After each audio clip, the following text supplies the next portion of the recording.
Okay, very good. So I'm just going to plunge straight into my talk. I was going to do a little bit of meditation beforehand, but I think I'm just going to plunge straight in. So I'm going to talk. We've got on the shrine. We've got the figure of Vajrasattva, the Buddha, of course, and then Vajrasattva. And I want to talk about a myth that is associated with Vajrasattva, although Vajrasattva doesn't appear in the myth. It's a myth from a sutra called the White Lotus Sutra. Bhante talks about the White Lotus Sutra in this volume, which I think is a marvelous book called The Drama of Cosmic Enlightenment. And the Drama of Cosmic Enlightenment refers to stories in the White Lotus Sutra, parables in the White Lotus Sutra, mythical stories that illustrate different facets of both the journey to enlightenment and enlightenment itself, using metaphor, myth, magic, stories. And I think these parables, well, I revisited them during the pandemic. Maitreya Bandhu and I, when the first lockdown happened, at the London Buddhist Centre, we suddenly found ourselves needing to do something online. We didn't have any kit, any equipment, any anticipation of anything. So somebody just held a phone, and Maitreya Bandhu and I started talking about these stories. We called them parables for a pandemic. And these stories started to, what I realized, I've heard it before, but I realized it for myself, that they seem to be endless in the depth that you can draw from them. They seem to be sort of, well, they're universal stories, and universal stories have a resonance that I don't think has an end to it. You just keep exploring. And I want to talk about one of those stories from the White Lotus Sutra called The Myth of the Return Journey. It's the story called The Myth of the Return Journey, and Bhante talks about it in his commentary here. And I'm going to talk about it over 2 nights. So if you can't come tomorrow night, well, I guess it's recorded, but you won't get the whole story. Yeah. So I'm going to sort of just unpack it. For me, this story, when I first encountered it when I was a Mitra and doing Mitra study, and we did this series on the White Lotus Sutra, and this story affected me, it resonated with me, and I didn't know why. But I would keep coming back to it.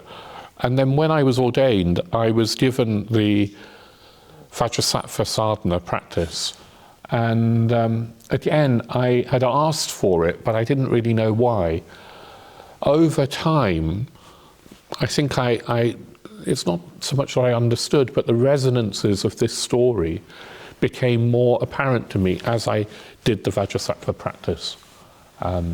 Maybe that will come as I unfold the story. For some of you, the story will be very, very familiar. It's a very well-known story if you've been in Triratna for any length of time, and for some of you, it'll be new. But I hope that in either case, there'll be some resonance that we can find that might be a bit fresh. Let's see.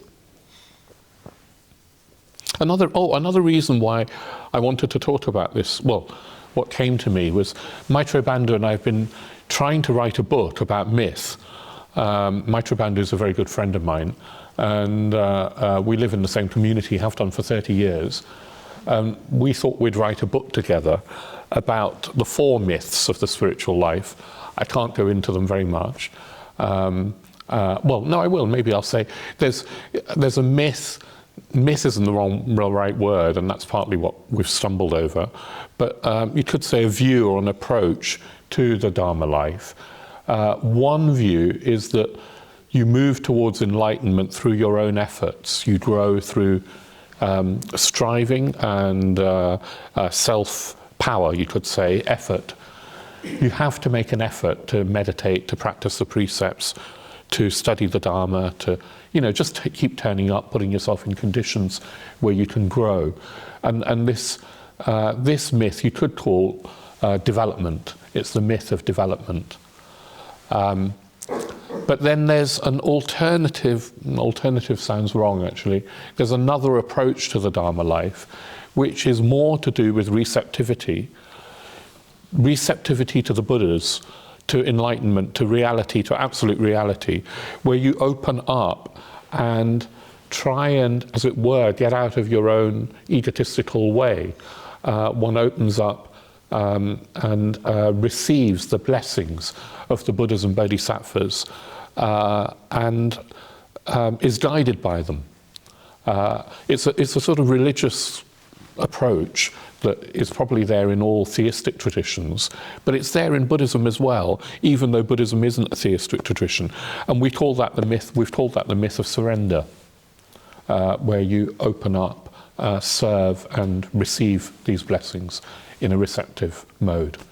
It's not so much then my effort to gain enlightenment as we're getting out of my own way, opening up to the blessings of the Buddhas. And both those approaches are terribly important to Bante's presentation of the Dharma. They're really kind of key in he might not use those terms, but this approach of growth and this approach of receptivity to the Buddhas and Bodhisattvas is very much there you can find it in everything Bante teaches. There's another sort of two myths which are more to do with the notion, the metaphor, that Buddhahood, that enlightenment is within us and always has been our true nature, and that we need to discover it. It's in us, innate in us, immanent in us, but got covered over with all the obscurations of our greed and our hatred and our delusion, and that we need to sort of pierce through the veils or part the clouds to see the light of enlightenment that is our true nature, that's our deepest true nature. And another slight variation on this discovery myth, as we call it discovery, is emergence. The myth of emergence we talked about in the book as the Buddhahood is within you, but you don't need to actively discover it. You need to let go of holding on to self, to sort of soften the gripping that we have, the attachment that we have to ourselves. If you relax that attachment, then Buddhahood emerges naturally. It's a receptive model again. Anyway, the point is that over the last number of years, Maitreya Bandhu and I have been writing this book. I say that we've been writing this book. I've just been he's been doing the hard work. He's been writing away assiduously every morning. I pop in every so often with an idea that he sort of scribbles down, and then I expect him to turn it into prose that will be readable. Anyway, I was going to say earlier this year, but this year's just begun. Sometime late last year, we abandoned the whole project. We decided that we're not going to do the book. The book doesn't work.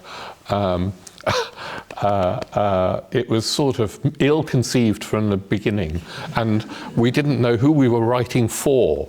Yeah, and of course, any of you who have written a book know that perhaps the first thing to do is decide who the book is for, and we hadn't really decided whether it was an introductory book, whether it was a book for more advanced practitioners, whether it was for people within Triratna, whether it was a broader readership than that. And we fell between all sorts of stools and decided that actually the whole project was a disaster. So that didn't affect me as much as it affected Maitreya Bandhu, because I wasn't doing any of the hard work. So I was just like, okay, well, there goes that. You know what I mean? Whereas he was left with this manuscript of several hundred pages, which is never going to see the light of day. Anyway, I say this because those two myths of discovery and emergence are also there in Bante's teaching. They're there in Bante's teaching. He may not, again, use those words, but they're particularly there in his commentary on the White Lotus Sutra. They're particularly there in these parables and stories that he explores. So I wanted to choose this story, this myth, this parable, because, well, actually, arguably, all the myths that we were going to write about are there in this story. So it's my way of compensating for not having a book. So the myth of the return journey. So the myth starts with, we're told it starts with a young man who strays away from his father's house. He wanders off, possibly to seek his fortune, and loses contact with his father as he wanders through distant lands. And unfortunately, he doesn't make a fortune. He turns into a vagrant, a beggar. He has no real employment or way of gaining money, and he is just this poor, wandering, vagrant, homeless beggar. And it's said that he wanders for many, many years. So in the parable, of course, there's a sort of sense that the story unfolds in time, but at times the parable seems to be pointing to a situation outside of time. So the many, many years could be that he wanders forever. Yeah? And that he started his wanderings in some sort of beginningless past. He's always sort of been wandering. His father, meanwhile, is amassing a fortune through, I don't know, whatever business activities he's doing. He too goes from place to place, but is a successful businessman, becoming ever more wealthy, wealthy and successful and prominent.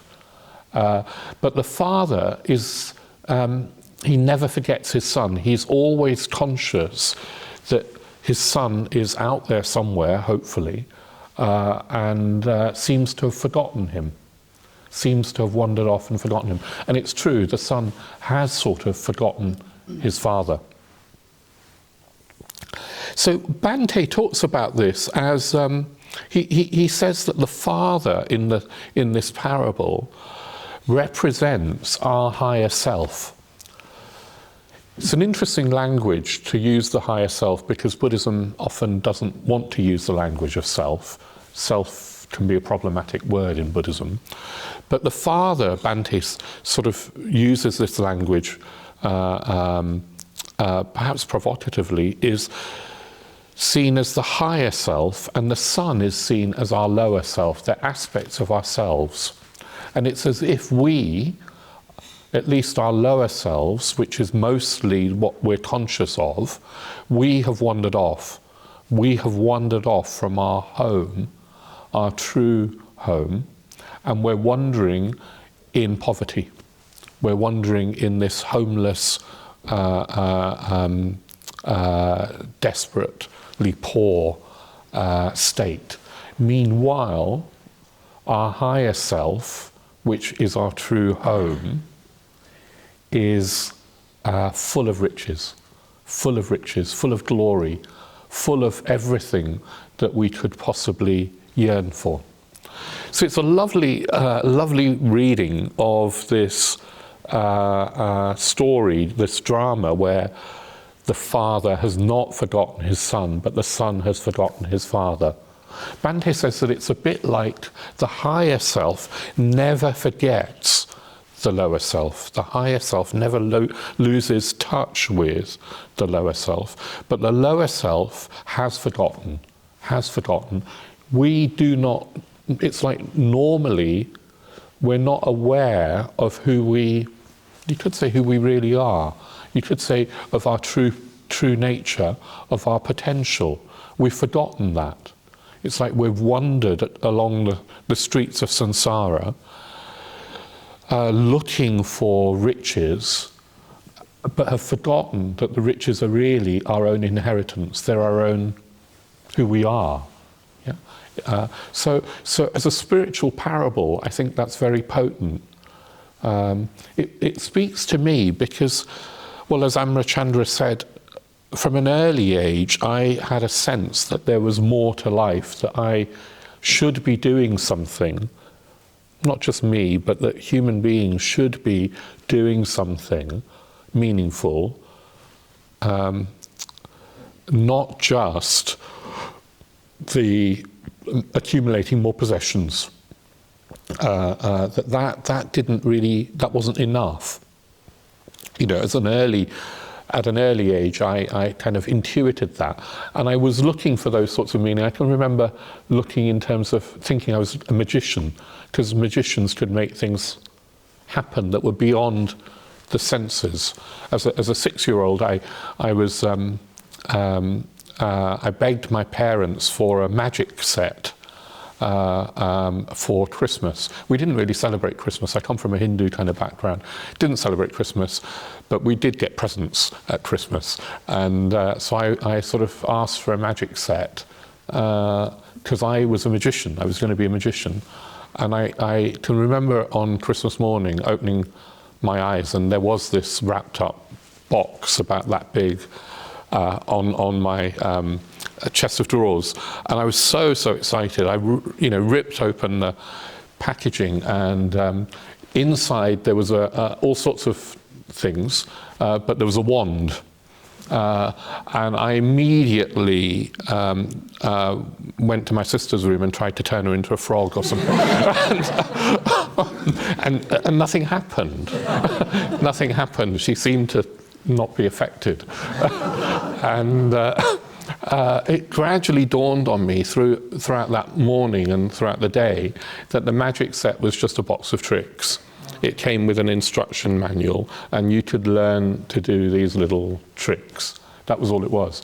And I was really disappointed. I tried to hide my disappointment, I think, but I was disappointed because that wasn't what I meant at all. That wasn't what I meant at all. Later on, I've told this story, when my father died, I was 11, and I tried to communicate with his consciousness because I was wanting to explore whether there was anything of consciousness that survived the death of the body.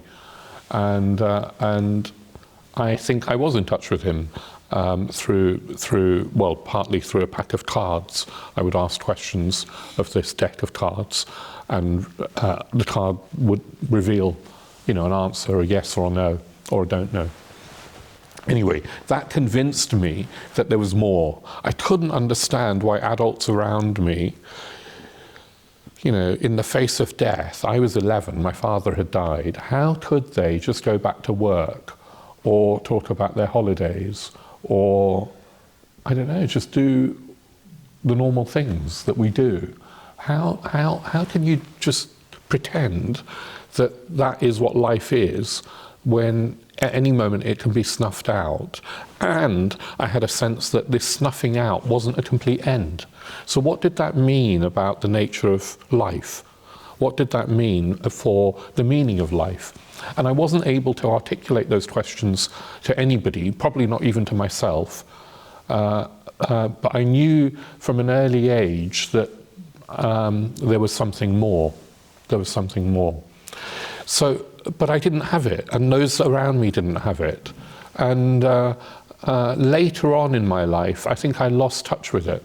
In my 20s, I sort of decided all of this spiritual stuff was romantic nonsense, and that I had to get real, and that really life was about making money, finding a partner, enjoying yourself, having a good time. And I tried doing all of that, and found myself still feeling empty, even though actually I had all those things. There was this emptiness. So I think this yearning that I had is not uncommon. Maybe I was younger than many of us, but it's not uncommon. I suspect that all of us in this room, to have come here, must have had some intimation at some point, and kids have it quite a lot, that there's something more, that there's something more than what they're presented with. I think that's a human impulse, and it gets overlaid by, I don't know, by ourselves, I guess, but our culture doesn't encourage that questing. It doesn't really encourage that questing. Well, this story is of somebody who has, as it were, lost his way and forgotten, and it's a quest, it's a story of finding out what life really is, who he really is. So that speaks to me. That speaks to me. Bhante says that, look, you can think of life in different metaphors. Life can be thought of as a conflict, a battle against good and evil, maybe. But he says that often in great stories and in the religious traditions, life is thought of as a pilgrimage, as a journey, as a quest, a quest towards truth, or some sort of awakening or spiritual realization. And I think that journey metaphor speaks to us quite deeply, because because I think it's true. I really think that might be the truth, that we are all here on some sort of journey, on some sort of quest, on some sort of pilgrimage, that might be what human existence is. It's an opportunity, at least, to grow. I was doing some study this morning with the team, and I was saying that I've been more recently interested in people who have had near-death experiences, and often those people come back from near-death experiences changed. They come back having had a perspective on their own life, and they come back changed, and they come back and they say things like, I hadn't finished what I needed to do here. It wasn't finished yet. I have some work to do still in this life, or I have some learning to do. And they come back with a different perspective, even on their suffering, as if that suffering was somehow an opportunity to grow. It's like their mind shifts from a getting and grabbing mentality to a growth model, as if life is some sort of opportunity to grow. And the growth that they come back with always seems to be to do with becoming less self-centered and more loving. Yeah, more connected, more loving. It's as if we are here to learn how to love unconditionally and to get out of our own way. And I think that Buddhism not only articulates that in a superbly clear way, but gives us, unlike perhaps some traditions, Buddhism gives us tools. Yeah, it tells us how to become less self-centered, to learn to love. And it says, look, in that getting out of our own egotistical way, there's a real freedom. There's meaning and freedom. And that the human body and mind, this human life, is like a school where we're here to learn. And that learning isn't necessarily easy. Human life isn't easy. Samsaric life isn't easy. But if we had it easy, like the gods do on the wheel of life, the Devaloka, the god realm, the gods have it easy, and often they don't grow. They don't learn because there's nothing to push against. There's no dukkha. So I think this parable, this notion of life as a journey speaks to me, and I think speaks to human beings very, very deeply. You look at the number of stories and even films where there's a journey that somebody has to go on.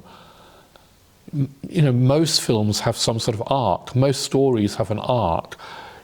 And good stories, the protagonist is changed by the end. There's this, that's what we look for, and that's what we find satisfying when there's some sort of redemptive arc. Not all stories do.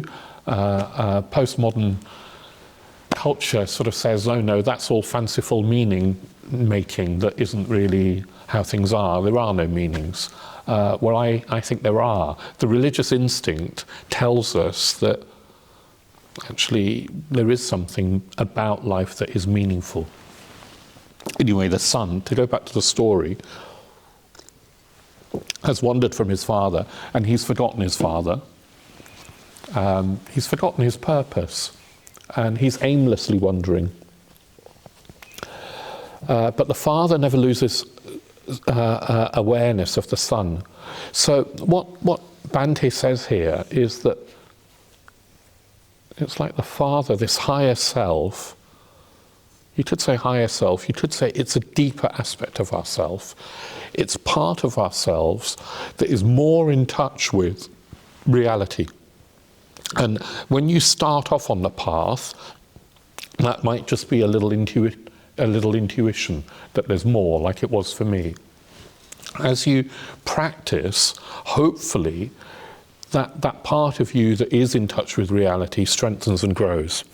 And that part of yourself can look back and down, you could say, at the rest of you, and look down and back with, hopefully, with compassion, with kindness, with metta, maybe with an ironic humour that says how silly you are, I am, you know, to get lost all the time. Whereas the son, the part of ourselves that is lost, has no perspective that there's anything more, no higher awareness. Yeah? Anyway, this, and that one more thing Bhante says is that there's no, in Buddhism there isn't a beginning to the fall. It's not like this son's got lost at a particular time. It's not like the story of Adam and Eve where there was a beginning to the fall, where they fell from grace. They were expelled from paradise, from Eden. It's not like that. Buddhism says that this is the story from beginningless time. This separation between the higher and lower self, as it were, is outside of time. There never was a beginning. and how he talks about it is that the lower self is alienated from the higher self. Us, we are alienated from enlightenment. Yeah.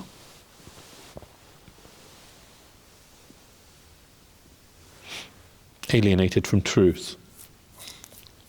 So I was thinking about, I use this on Sunday, this metaphor of the flat land. I've been thinking about what is it, why can't I see enlightenment? Why can't I see this meaning?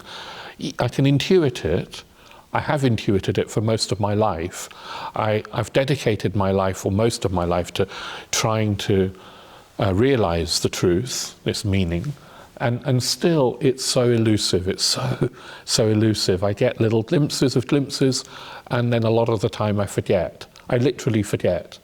I seem to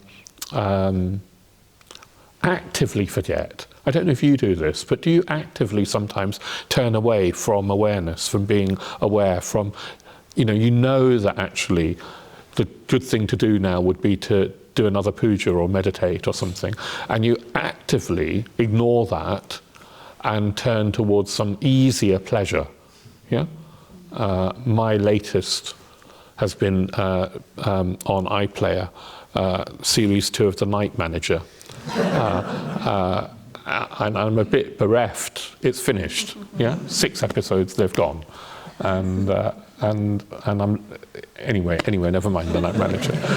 I turn away from. I actively forget. I don't know what the word is there.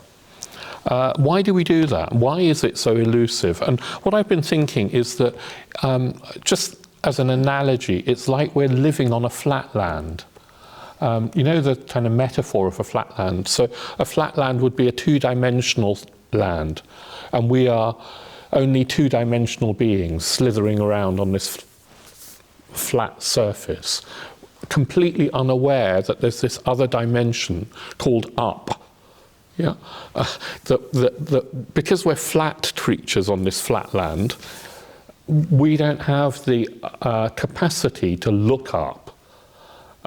There's all we can do is slide and sort of crawl around on this two-dimensional surface as two-dimensional creatures and try and make our lives fulfilled in this two-dimensional way. And it's as if the Buddha has come along and woken up to this third dimension that isn't in our ken, and it's called up. And the Buddha, as it were, from up here, is looking down and saying, look up, look up. And we struggle to look up because we don't even know that there is an up. Yeah, that it's sort of impossible for us to use our eyes or ears or physical bodies to look up because they're not designed that way. But more than that, we're not even aware that there is this other dimension called up. I think there's an analogy there because enlightenment, Buddhahood, the higher self, is not in this world of three dimensions of space and a dimension of time. It's not in time and space in the ordinary sense that the enlightenment is to be found. It's in a dimension beyond time and space. And yet we are so identified with our bodies which exist in time and space. We're so identified with our physical senses which operate in time and space that we have no idea that there's a dimension beyond, an up dimension. We forget that. The good thing is that there's an intuition in us. There's something about consciousness, about human consciousness, that isn't in time and space. There's something about the deepest aspect of consciousness that isn't in time and space, and we intuit that because it's part of who we are. So if you intuit that, you'll look for meaning beyond conditioned existence, beyond time and space. So I think that's for me a helpful analogy. I don't know if it is for you, of how to make sense of the spiritual goal of enlightenment and why it's so hard for us to remember that there is another dimension, and yet the heart knows that there is. I knew as a 6-year-old that there was, but it can't sort of find that in the sense world. So much of Buddhism says, don't get attached to this sense world. Don't get attached to the sense experience, because fulfillment, enlightenment, isn't to be found in it. And this sense world, excuse me, falls apart. And the body, with its sense faculties, falls apart.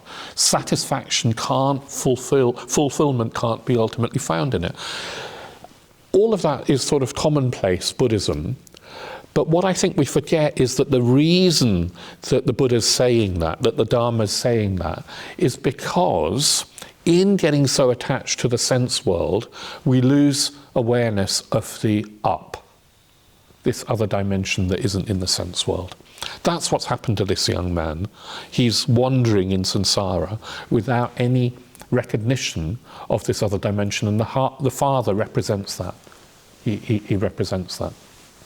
So then what happens is that one day the son wanders into the land that his father is in, And his father is now this very, very wealthy man, and the son sort of is in the same city and walks past this grand house that's set back from the road, and in the porch of the grand house, on a beautiful throne made of gold and jewels, he sees this older man sitting there, flanked by, you know, his attendants, somebody, fanning him, and this man just sort of enjoying his wealth. So jewels and gold are just pouring through his fingers as he enjoys his wealth. The son doesn't recognize him as his father. He sees this vision of this wealth and this beauty, this opulence. And of course the wealth, you have to remember, is spiritual wealth. It's a symbol for spiritual wealth, because we get so seduced. What do we get seduced by? We get seduced by material possessions, by wealth in that ordinary sense, by status, don't we? By power, by pleasure. I don't know what else you get seduced by. What I get seduced by is comfort, a sort of lazy, easy, comfortable, I was going to say contentment, but it's not even really content. It's just a sort of slightly numb feeling that I get seduced by. Do you get that? Yeah? Somebody nod, please. Thank you. So they're the sorts of things that we get seduced by. But these are this father it's all spiritual riches. They're jewels in this metaphor. And the son doesn't recognize him. In fact, his response is fear. His response is, oh, there's a very important wealthy man. Here I am, a beggar. He will possibly capture me and take me as a slave, or at least tell me to get out of the way. There's power and riches, and his instinct is to flee. So that's really interesting, this sense of being frightened, threatened, you could say, by the ideal of enlightenment. The father, meanwhile, sees the son and recognizes him and says to himself, at last, that's my son. He's been wandering for decades. That's my son. And he sends one of his servants to go and get the young man. So this servant approaches, and as the servant approaches, the son just is really frightened and starts to run away. In fact, gets so frightened that he faints. He sort of falls over and faints. So Bhante talks about this and says that he talks about this in terms of how we can shrink back from the light of reality, particularly at the death of the body. He talks about this in terms of the Bardo Tadol, or the Tibetan Book of the Dead, which says that at the time of death of the body, consciousness will be released from, as it were, the confines of this physical form, and encounter the light of the sort of bright white light of reality.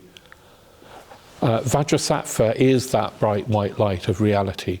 It's actually always there. You don't need to wait till the death of the body.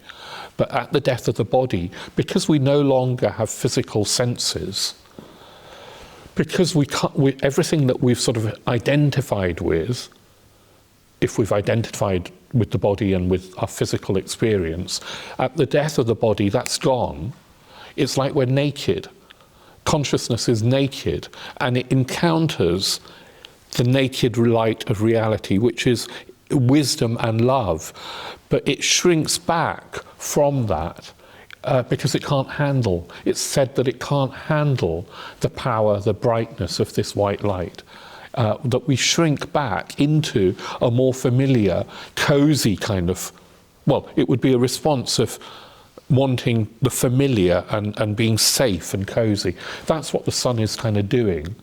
And you shrink back, I shrink back, and it said that that shrinking back is the loss of the opportunity. If we'd recognised the white light, if we'd recognised it as Vajrasattva, as reality itself, in that instant we would be liberated, we would gain enlightenment, but we don't. Or at least we didn't last time. This time round, let's do it.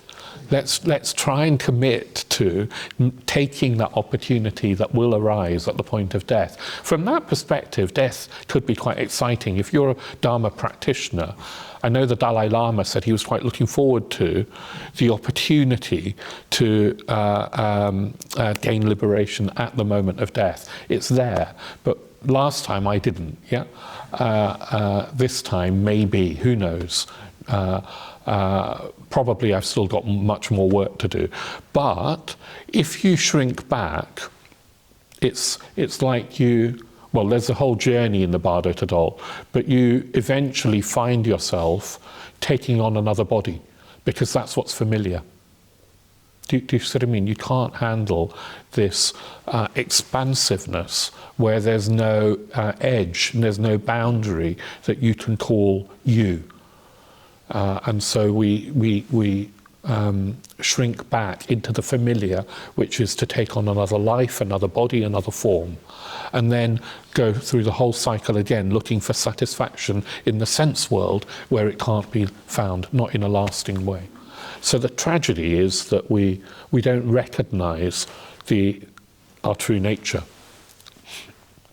Anyway, we shrink back in fear. It's interesting, I've been talking to a friend of mine who's a clinical psychologist who's just got his PhD, and he's working in a charity that tries to help homeless people in Westminster, in the streets of London, goes out to help them, well, find accommodation or have a shelter. They've got a kind of shelter.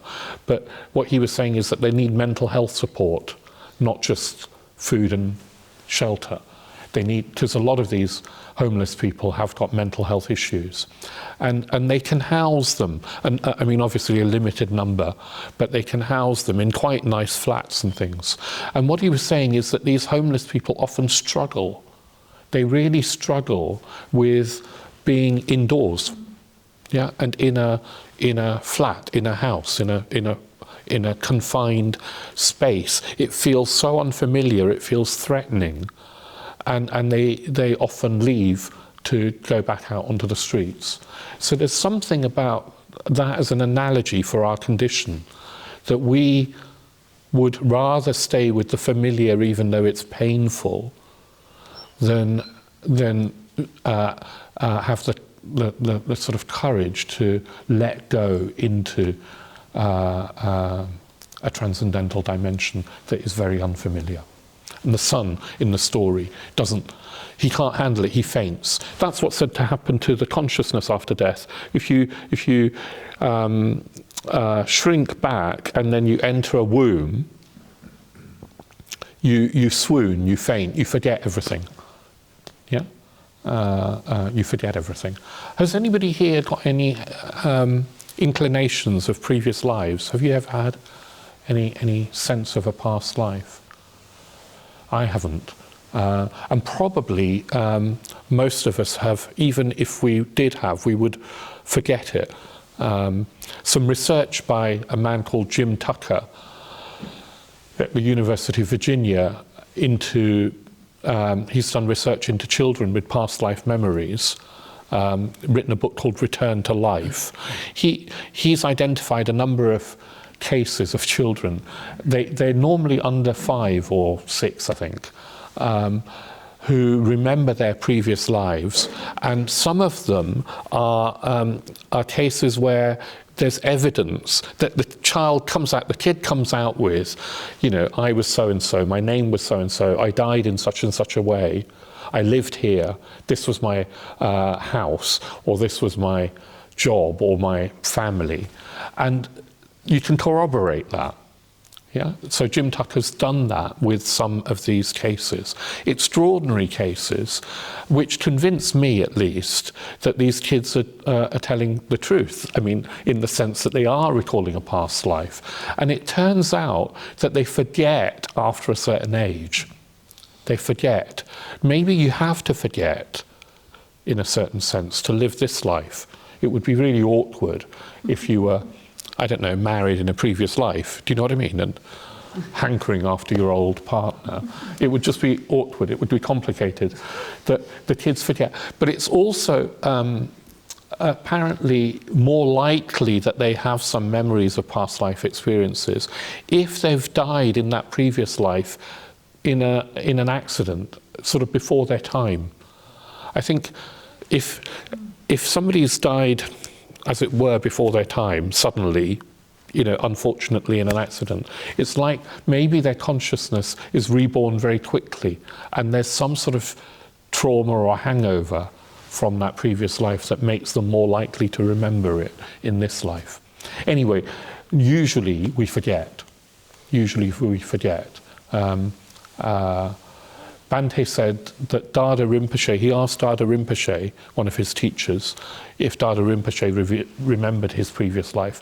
And Dada Rinpoche said no, he didn't, but he remembered remembering when he was a child. Yeah, he remembered remembering when he was a child. So that's interesting. Anyway, the man swoons, he faints. And so the father thinks, oh my goodness, that my son has really lost touch with who he really is. He's completely forgotten and got so alienated and identified with being a beggar that, I can't directly approach him. I can't, he's not ready to learn the truth. So he sends out another servant to say, when the young man comes around, the son comes around, and he sends out another servant to say, look, you're free to go. I'm not trying to take you prisoner or as a slave. You're free to go. The young man is really relieved and thinks, great, I'm on my way. I've escaped the clutches of this rich guy. And so he goes on his way, but the father does something else.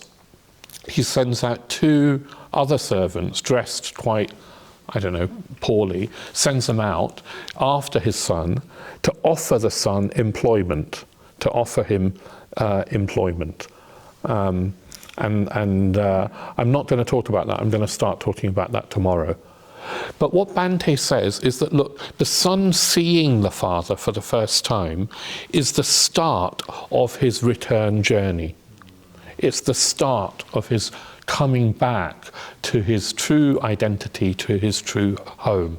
Even seeing the father was that start, despite the fact that he didn't recognize his father, and despite the fact that he reacted through fear. Yeah.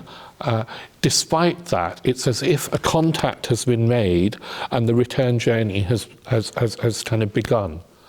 So in a way, I wanted to invite you to think about what the start of your return journey. I think we're all on the return journey. What was the start of your return journey? When did you sort of encounter or intuit the truth of the Dharma, to know that there was more, and that there was more to you? As I say, for me, I feel something of that from early childhood. I was talking over dinner and saying, well, one sort of encounter was through reading Hermann Hesse's Glass Bead Game. It's a wonderful book, although Artapriya was saying he didn't finish it. And apparently you have to get to page 70 and beyond, and then you'll like it.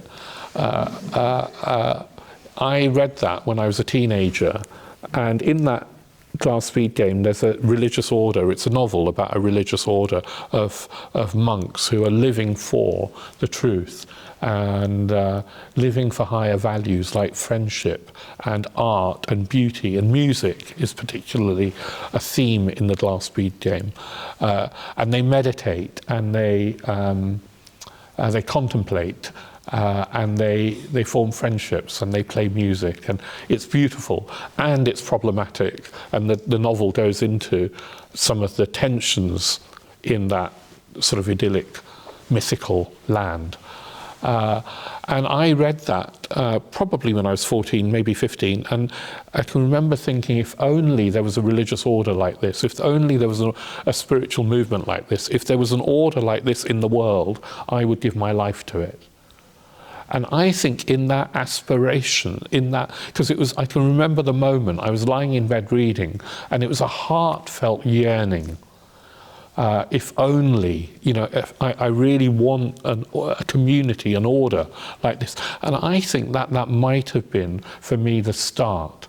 Because what you wish for, often, you have to be careful what you wish for. Because if you, well, I don't know. Anyway, you have to be careful what you wish for. And I think I sort of wished for the order, to encounter the order, this community, then at the age of 14. It took me another 15 years to find it. But when I actually sort of came across the order, initially I didn't respond. A bit like the young man, I thought, oh dear, this is a cult, what do they want? What do they want from me? They're going to grab me, they're going to take my money, they're going to, you know, it's not unlike the young man. I can remember I would go to classes but not talk to anybody in case I got sucked in, seduced into this weird, organized, religious, Buddhist, seemingly Buddhist cult. Why were they so friendly, for a start? And there was an order member called Buddhapalita who was visiting London. He lived in, well, he's now back in London, but he lived in the States at the time. He was visiting London, and he was at a class that I was at, and I was trying to avoid talking to anybody, and he came up to me, started just being friendly, which was weird enough, and then he said, did I fancy meeting for lunch? And I just thought, this is really creepy. I don't know you, and why would I meet you for lunch? And I was too polite to say no. So I thought, okay, well, we'll say yes, we'll meet him for lunch and get it over with. And I used to work in Baker Street, and he said, oh, I'll come into town and meet you. And so we did. And all through lunch, we went for a pizza, and all through lunch I'm thinking, right, when's he going to get to what he wants from me? When's he going to get to? And he didn't. Yeah, all he was doing was talking about himself and asking me about myself. He was trying to be a friend. So I think I sort of relate to this fear response. It wasn't until my first retreat that I felt so overwhelmed with appreciation, gratitude, wonder at what was happening to me on this retreat, in this community of others that I could start to relate to. I felt so overwhelmed that I can remember thinking, I don't care if it's a cult. You know, I don't care, even if they're not real Buddhists. It works, and I'm going to do it. Yeah? And I've never looked back, and I was about 29 at the time. I've never looked back.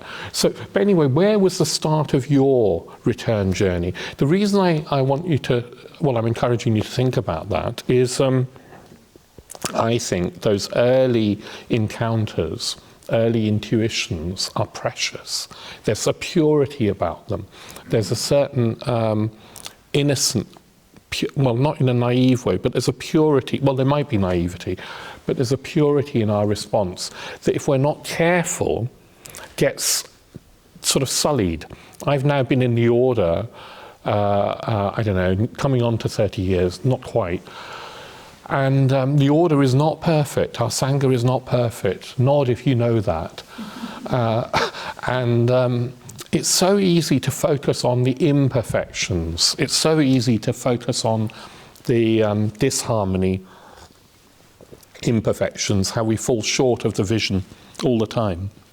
I need to keep coming back to that initial yes response that was pure, because not only was it pure, it was true.